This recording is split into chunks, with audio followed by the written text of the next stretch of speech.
नमस्कार, आप देख रहे हैं हमारा समाचार में आपके साथ मनीष कोदरा। जैसे कि इस वक्त मौजूद है मैं एसईबी ऑफिस है जोटवाड़ा में, जहां पर करदनी थाने के द्वारा जन सुनवाई जो है आयोजित की गई, जिसमें तमाम जो है आसपास के लोग यहां पर अपनी समस्या है, अपनी जो आवाज़ है उसको उठाने के लिए, अपनी आवाज़ जो है प्रशासन को अवगत करवाने के लिए पहुँचे हैं। आदर्श कॉलोनी से यहाँ पर कुछ लोग, आदर्श विहार जो कॉलोनी है वहाँ से कुछ लोग यहाँ पर पहुँचे हैं, जिनकी मांग है प्रशासन की जो है आवाज़ है एक कि उनको जो कॉलोनी है वहाँ पर जेडीए द्वारा कुछ अतिक्रमण किया जा रहा है, कुछ पट्टों को लेकर अतिक्रमण किया जा रहा है। क्या कुछ पूरा मामला है जिनको लेकर आज ये जन सुनवाई में पहुँचे हैं, क्या आश्वासन इनको जन सुनवाई में दिया गया है, पूरी जो है बातें इनसे जाना, क्या कुछ मामला है इसको लेकर आज यहाँ पहुँचे।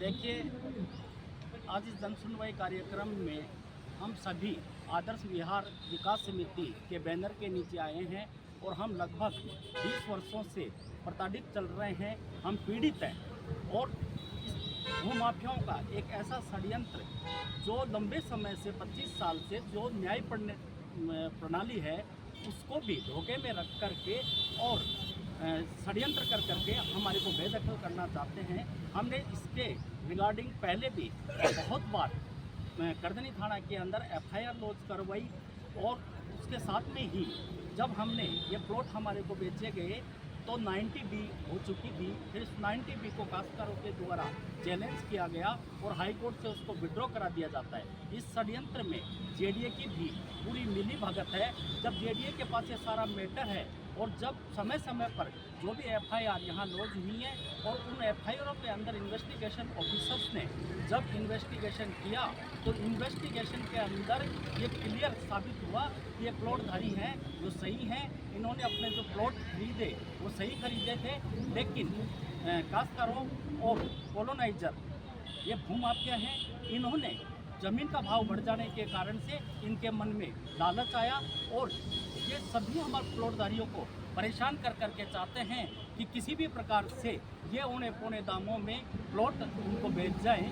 और आज उनके पास किसी प्रकार का कोई अधिकार नहीं है, जबकि हमारे पास सभी के पास पोजीशन लेटर है, साइट प्लान है, रसीदें हैं।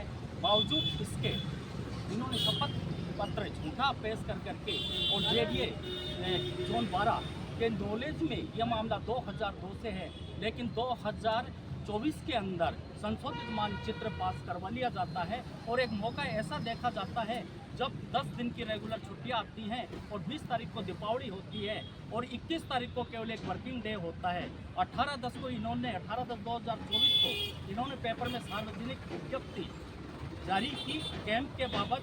जब हमारे को पता चला तो हम लोग 21 तारीख को वहां जेडीए में गए और हमारी आपत्तियां प्रस्तुत की।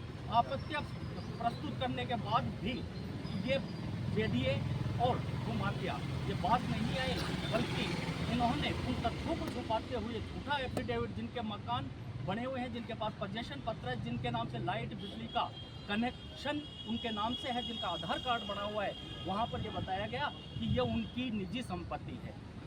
ये पूरा 22-25 साल से हम लड़ाई लड़ रहे हैं। हमारे को जब वहाँ जाते हैं तो डराया जाता है, धमकाया जाता है, हमारी संपत्तियों को खूब किया जा रहा है। आज इसी समस्या को लेकर के हम सभी पीड़ित माननीय कमिश्नरेट साहब की जन सुनवाई में आए हैं। कमिश्नरेट साहब ने हमारे को सुना और सुन करके यह हमारे को आश्वस्त किया है कि आपको अगर इस प्रकार की कोई धमकी देता है और कुछ करता है तो आप थाने में आकर के सूचना दें या फ़ोन के ऊपर भी देंगे तो संबंधित थाना अधिकारी उसके ऊपर कार्यवाही करेंगे।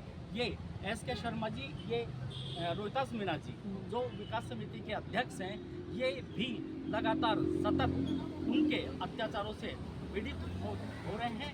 और हम ये चाहते हैं कि हमारे को जो हमारी कड़ी मेहनत की कमाई से हमने एक छोटा सा टुकड़ा ज़मीन का खरीदा था, लेकिन उसके ऊपर भी हमारे को ये लोग व्यवधान पैदा कर रहे हैं। जबकि इनका जो भी रिकॉर्ड अगर 2002 से अगर जांच किया जाएगा तो ये सारे फर्जी दस्तावेज पेश कर करके न्याय प्रणाली में उलझा करके और केवल षड्यंत्र पूर्वक प्लॉटों के हड़पने की नीयत से ये हमने को परेशान कर रहे हैं। इसी बात को लेकर के आज हम इस जन सुनवाई में अपना पक्ष लेकिन अभी तक प्रशासन जो बात कर रहे हैं, जो कॉलोनाइजर है उनके द्वारा आप पर दबाव बनाया जा रहा है, किस इस प्रकार की जो आप 20-25 साल की बात कर रहे हैं, कोई हरकत ऐसी सामने आई कि आपके ऊपर दबाव बनाया जा रहा है, आपकी कॉलोनी वो खाली कराने के लिए आपसे जो हरकने प्रयास करें, क्या कोई हरकत आई थी पहले?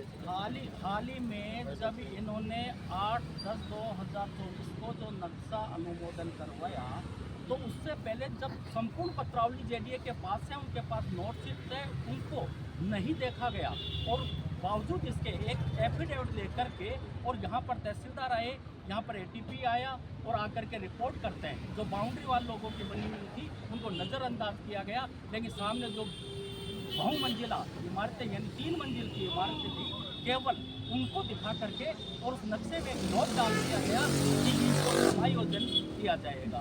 तो इससे साफ जाहिर होता है कि जो चीज़ सामने दिख रही है बाउंड्री वाल वगैरह को तो छोड़ देते हैं, और जो सामने दिख रही है उनको समायोजन की जब बात करते हैं तो ये उनकी नियति में साफ नज़र आ रहा है। और इसके बावजूद कैंप आयोजित कर देना, जबकि आरटीआई से हम लोगों के द्वारा जब सूचना मांगी गई तो आरटीआई की सूचना में हमारे को जवाब दिया गया कि इसमें विवाद होने के कारण से है जो नक्शा का अनुमोदन नहीं किया जा रहा। ये सारे डॉक्यूमेंट्री प्रूफ हैं। इसके बावजूद भी ये जो पैसों के बल के ऊपर, बाहुबल के ऊपर जो न्यायिक प्रणाली के अंदर झूठे दस्तावेज, झूठे शपथ पत्र पेश करके परेशान कर रहे हैं, इससे साफ है कि लोग कैसे भी परेशान होकर के और ये यहाँ से भगे। और अभी इन्होंने जहाँ पर तारबंदी की, इन काश्तकारों की केवल तारबंदी की, जबकि गूगल से भी ये दिखेगा उसमें रातों रात है जो इन्होंने दीवारें खींची। आपने जब आप यहाँ पर आप बैठे थे, आपने आवाज़ किया था, तब कुछ ऐसा था मामला, आपको लगा था कि ये आ सकते हैं आप जमीन जमीन? देखिए, जब हमने रोड परचेज किए तो बहुत क्लियर कंसेप्ट, ये लोग सब आपस में मिल रहे थे और इन्होंने जो हमारे को खंड जब हमने खरीदा उसके बाद हमने बाउंड्री वाल वगैरह बनवाई, मकान बनाए, तो इन्होंने किसी प्रकार का कोई ऑब्जेक्शन उस समय नहीं किया। लेकिन जब जमीन पूरा माल बिक गया उसके बाद में इन्होंने जब भूमि का मूल्य बढ़ जाता है और ये झोटवाड़ा के बिल्कुल नज़दीक एरिया हो जाता है, तब इनके मन में लालच आ करके और हम जो 20-30% लोग तो बच गए थे और जो फिर नहीं बच पाए उन सभी को, ये पूरा एक ग्रुप है जिसके अंदर काश्तकार लक्ष्मी नारायण जी, जिसके अंदर छोटीलाल जी जो एक्सपायर हो गए, उनके वारिशान, कॉलोनाइजरों में सीसराम रणवा जी हैं, मंजू कौशिक जी हैं, बीके कौशिक जी हैं और जीतू धाबाई जी और राम सिंह जी हाल ही में, राम सिंह शेखावत जी हाल ही में है जो नया षड्यंत्र इनके द्वारा जेडीए में रचा गया है। राजू रणवा जेडीए की और इनकी मिली भगत कैसे सामने आई? इनकी मिलीभगत इससे स्पष्ट हो रहा है कि जब 2002 की 90 में काश्तकारों ने 2008 तक वहाँ पर प्लॉटिंग हुई, उनके साइन है, एविडेंस में भी उनके साइन है, और उसके बाद में जब लोगों ने निर्माण किया तो उन्होंने सहयोग भी किया। और जब इन काश्तकारों और कॉलोनाइजरों के बीच में किसी बात को लेकर के कोई विवाद होता है तो काश्तकारों के द्वारा कॉलोनाइजर्स के खिलाफ FIR दर्ज कराई जाती है 51/2010। और जब वो FIR दर्ज कराई जाती है तो वो सिविल नेचर का मामला कर करके उसको बंद कर दी जाती है। फिर ये जेडीए में जाते हैं और कहते हैं कि 90B को चुनौती देने के लिए, और 90B को ये बताया गया कि इसमें हमारे साइन है जो सीसराम रणवा जी द्वारा, बीके कौशिक जी द्वारा, महिबा जी द्वारा, जो 2010 और 2013 के अंदर। पर इन्होंने अब जब ज़मीन का भाव बढ़ गया और अन्य कॉलोनाइजर जब इसमें जुड़ गए, जिनमें जीतू धाबाई जी हैं, राम सिंह शेखावत जी हैं, सीसराम रणवा जी हैं, ये सब एक जॉइंट होकर के, सब एक साथ मिल करके, और उसके बाद में वहाँ जेडीए के अंदर है जो इन्होंने नक्शा पास करवाया। जब हम इस बाबत हमारे को पता चला तो हमने जाकर के कहा कि हम यहाँ निवास कर रहे हो रहे हैं, तो ये बताइए कि हमारा प्लॉट इस नक्शे में कौन सी जगह है। लेकिन उसके अंदर उसको ए करते हुए चला दिया गया, ना हमारी साइज मिल रही थी, ना ऑफिस मिल रहा था, और बिल्कुल एक नया नक्शा पेश कर दिया जिसको जोन 12 के अधिकारियों ने पहले जितनी भी 2002 की जब 90B कोई मान लिया तो उस आधार पे जो कॉम्बिनेंट नक्शा पैरा नंबर 45 और 46 के अंदर लिया गया था उनके द्वारा, और पैरा नंबर 7 में जो कार्यवाही थी, और जो 18/12/2002 को जो 90B की गई थी, वो सारी दस्तावेज है। फिर उसके बाद में दूसरे उनसे डॉक्यूमेंट लेकर के किस आधार पे मानचित्र को चेंज कर सिर्फ 100 सकते रुपए के हैं, स्टाम्प ये पे। अपने आप में एक षड्यंत्र साफ क्लियर नजरों प्रतीत आता है। और हम पीड़ित अब सोच रहे हैं कि इनके खिलाफ है और हाल ही में हमने एक 304 ऑब्लिक 2025 FIR भी लॉन्च करवाई है और माननीय न्यायालय के शरण में भी है। इसमें कोई जांच नहीं हो रही है और इसमें अभी तक कोई जांच नहीं सामने आई है, चेंज कर दिए गए इसमें। जबकि इसमें 3 इन्वेस्टिगेशन ऑफिसर्स है वो चेंज कर दिए गए। तो हम ये चाहते हैं कि सक्षम अधिकारी से निष्पक्ष इनकी जांच करवाई जाए और जो पीड़ित है उनके साथ न्याय हो। इसी न्याय के आशा के साथ में आज हम यहाँ आए हैं। मीडिया में आपने अधिकारियों से बातचीत की, उनका क्या रूप सामने है? देखिए, ये अब स्वतः प्रतीत होता है कि क्या उनके द्वारा भी कोई दबाव बनाया गया आपको? स्वतः प्रतीत होता है, ये साफ जाहिर है कि जब हमारे द्वारा समूह प्लॉटधारियों के द्वारा वहां आपत्तियां प्रस्तुत की गई, उन आपत्तियों को प्रस्तुत करने के बावजूद ऐसी कौन सी समस्या आ रही थी कि दीपावली के समय जब एक दिन का वर्किंग डे होता है उसी समय अखबार के अंदर सार्वजनिक कैंप लगाए जाने की एक छोटी सी विज्ञप्ति दी जाती है और 27/10/2025 को कैंप का आयोजन कर दिया जाता है, जबकि इससे पूर्व विकास समिति के द्वारा इंडिविजुअल पर्सन्स के द्वारा वहां JDA के अंदर एक नहीं 10 आपत्तियां दर्ज करवाई हुई। नहीं, कोर्ट का नोटिस भी है, कोर्ट में मामला चल रहा है। तो कब तक ये आपने मांगे उठाई है, कहाँ जो है आपकी ये मांग अपनी रखी है और क्या जो है सरकार का रुख इसके सामने है? जब कैंप का हमारे को पता चला तो हम गए और जोन 12 के जो उपायुक्त हैं उनसे हमने मिला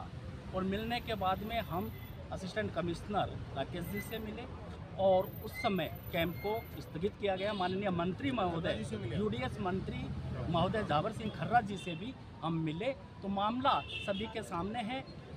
अब देखते हैं कि हमारे को भगवान का एक सहारा है, हमारे को वहाँ से न्याय की उम्मीद है। और आज जो जन सुनवाई में आए हैं तो इस जन सुनवाई में भी हम उनसे विश्वास करते हैं उनके ऊपर कि हमारे साथ न्याय होगा। क्या लगता है कमिश्नर साहब ने आश्वासन दिया है आपकी मांग है?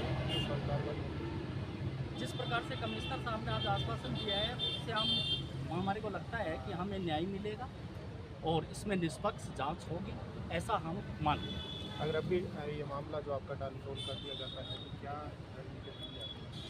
अगर इसी प्रकार से प्रशासनिक तौर के ऊपर हमारा मामले को टालमटोल किया जाता है तो माननीय इस देश के अंदर है जो न्याय प्रणाली के ऊपर हमारे को विश्वास है, हम न्यायालय की शरण में जाएंगे। तो देखिए, ये तमाम जो इनकी मांगें थी आदर्श विहार कॉलोनी के लोग हैं और लगातार लगभग 20 सालों से ये संघर्ष कर रहे हैं अपनी मांगों के लिए।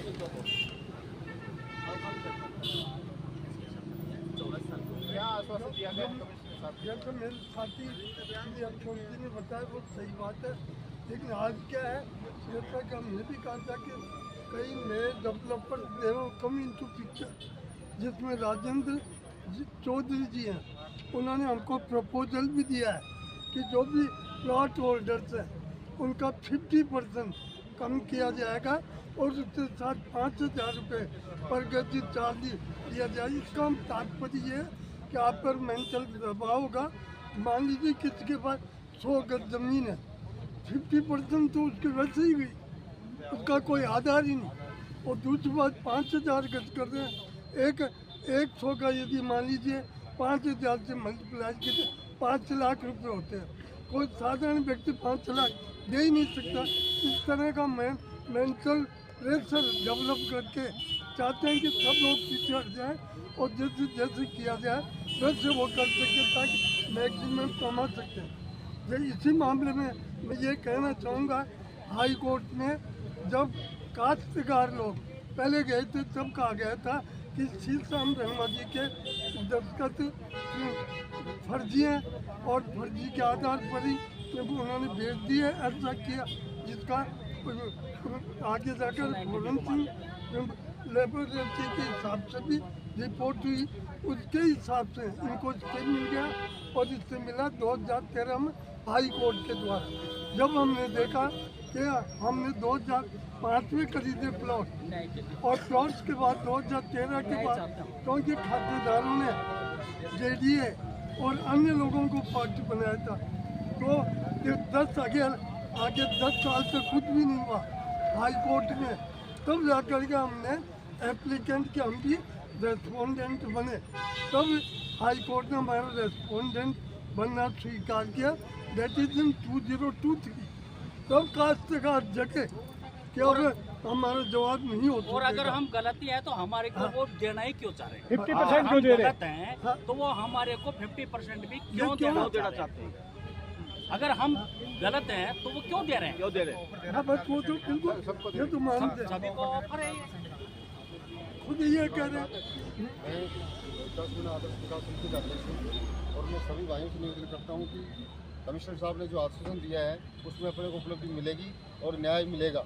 ये धैर्य रखें, सब कुछ होगा, अच्छा होगा। लेकिन जो भूमाफिया द्वारा राजू रेणुआ, जीतू दाभाई, शीशराम और मंजू कौशिक, बीके कौशिक और महिपाल और काश्तकारों द्वारा मिलकर जो षड्यंत्र रचा जा रहा है वो बहुत ही गलत है। भगवान से भी नहीं डर रहे लोग। एक बार ज़मीन को बेचने के बाद में दोबारा से ये पट्टे जारी करने का और खाली ज़मीन दिखाई गई जेडीए द्वारा। तहसीलदार की गलती है, जो भी यहाँ आया नक्शा दिखाया, नक्शा बनाया, वो सारा ही गलत था। क्योंकि यहाँ मकान कम से कम 50 मकान बने हुए हैं जिनमें पानी, बिजली, सारी सुविधाएं, लोन मिले हुए हैं लोगों को। गरीब आदमी कैसे एक प्लॉट खरीदता है वो उसको वही जानता है, किस तरीके से खरीद करके अपने का गुजारा करता है। इन लोगों द्वारा कतई भी रहम नहीं करके और कहते हैं कि जेडी हमारा क्या करेगा, जेडी को तो हमने पैसे खिलाए हैं, इस तरीके के आरोप लगाते हैं, पुलिस पे आरोप लगाते हैं। सत्यता क्या है ये तो ऊपर वाला जाने, लेकिन मैं अपने विचार रखता हूँ कि कमिश्नर साहब ने जो किया जो अच्छा होगा। देखिए, लगातार ये जो है जेडीए पर आरोप लगा रहे हैं। जेडीए और भूमाफियों की कहीं ना कहीं मिली भगत लगातार सामने आ रही है और जेडीए जो है भूमाफियों के द्वारा जो है पैसे खाकर कहीं ना कहीं लोगों के साथ अन्याय करता हुआ नजर आ रहा है। जो ये जो है जोन 12 का ये मामला है, जोन 12 में कई ऐसे मामले सामने आए हैं जहाँ जेडीए आंख मूंद करके बैठा है और ऐसे जो निर्दोष गरीब लोग हैं उनका हक जो है छीनता हुआ सामने आ रहा है। कहीं ना कहीं ऐसे कई लोग हैं, कई मामले सामने आते हैं जहां जेडीए की जो ऐसी हरकत सामने आती है, जहां जेडीए आंख मूंद करके बैठता है और ऐसे जो लोग हैं वो निरंतर अपने दबिश में, भूमाफियों की दबिश में जो है आवाज़ उठाते हैं, लेकिन इनकी आवाज़ कोई नहीं सुनता है। आज ये कमिश्नर साहब के पास आए हैं अपनी आवाज़ उनके तक पहुँचाने की। कमिश्नर साहब ने जो है आश्वासन दिया है, आगे की क्या कुछ कार्रवाई होती है देखने वाली बात होगी। आप बने रहिए तमाम अपडेट के लिए। हमारा समाचार आदर्श बिहार जिंदाबाद, जिंदाबाद जिंदाबाद, आदर्श बिहार जिंदाबाद, जिंदाबाद जिंदाबाद, आदर्श बिहार जिंदाबाद, जिंदाबाद जिंदाबाद।